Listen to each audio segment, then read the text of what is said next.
Welcome back.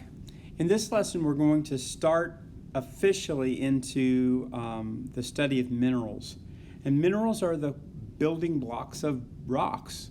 Also, all the rocks, all the mountains, everything that makes up the earth is made up of the components called minerals. And how you would identify a mineral from one from another has a lot to do with some of the physical properties of these minerals. So this lesson is going to be on the various physical properties of the minerals. So we're going to look at the shape of its crystals, how its crystals will grow, and the shapes that a mineral would make, and very, very distinctive one from another. We're going to look at what they're made out of. Okay, so the elements that compose them will sometimes change, maybe the color or the color of the ground up mineral. If you were to grind it up, maybe that color would be distinctive based upon what it's made out of.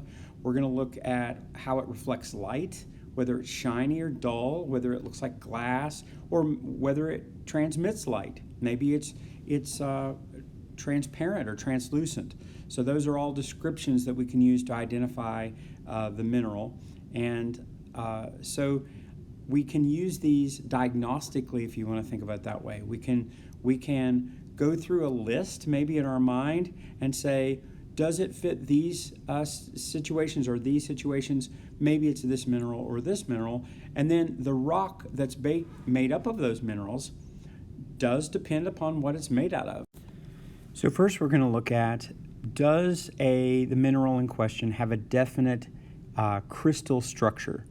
So when all the atoms that make up that mineral are put together, do they assemble themselves in a very regular way? You're going to see that some minerals are hexagons, to where you could actually they make a six-sided figure.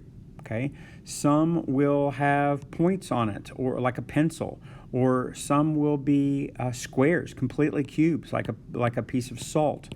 That would be a very definite structure. You can have very extremely complicated three-dimensional geometric prisms because of just how the various atoms of different elements are put together in a very regular way. Some of these are absolutely gorgeous. So they look like, almost like that they're cut by a jeweler, when really they've just grown that way. And you can have very, very large samples. So the longer that mineral is untouched and allowed to grow, the bigger it can be. So you can look at a very small sample, say inside a geode, or you could look at an extremely large sample that was left to grow in a cave, left undisturbed for a long time. So the structure or the shape is very indicative of what mineral you're talking about.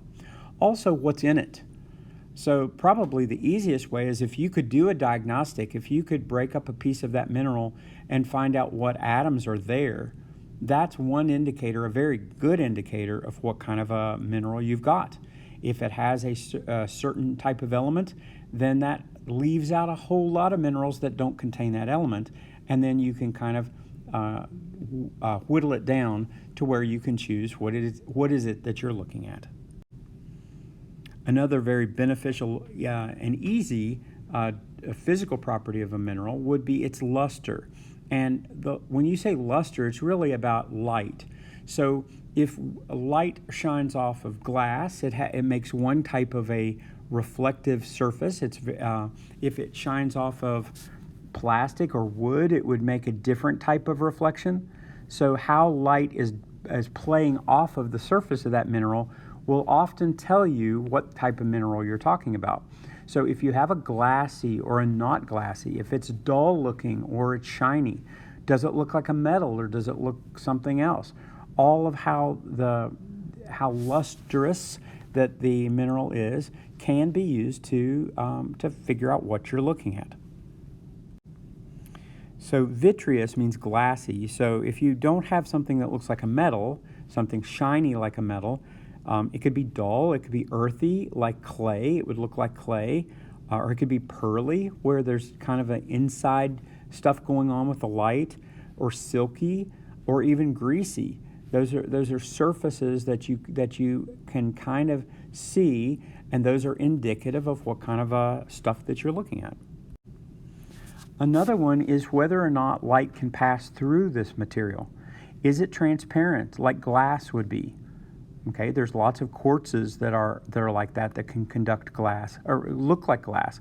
In fact, the word vitreous means glass, so there can be minerals that look like transparent, not just clear, but in different colors. You could have gemstones that you could see through, but all would be tinted, where the one would be red or blue or yellow or something like that.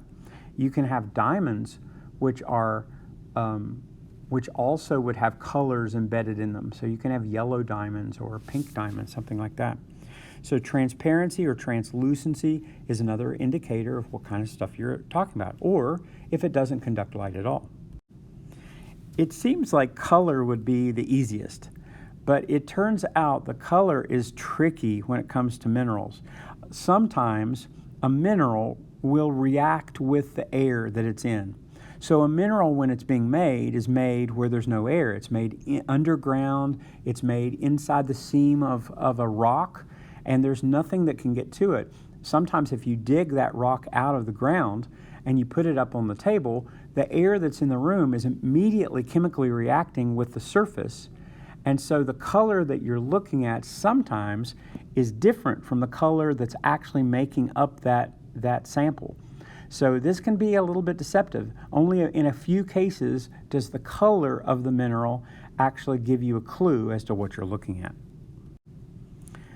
Most often, when you want to use color, you're going to use what's called the streak. You're going to make a mark, usually on a piece of porcelain, something like the back of a tile, like a kitchen tile, and the back that's not glazed. If you scratch the rock on it, it'll leave a mark. So it's almost like you're writing with a piece of chalk. Well, the mark of the dust, that dust was just a moment ago inside the rock. Well, it's not been exposed to the air, and so it won't change colors. So often, instead of looking at the color of the surface of the rock, you will make a mark on a piece of tile, and that will show you what the actual color of that is. The habit of a crystal is its shape of its crystal. So every crystal is going to have its own unique shape. And if you were to leave a sample undisturbed for a long, long time, you could have not a microscopic sample of that shape, but a huge sample of that shape. And so often you're not going to have beautiful samples like this.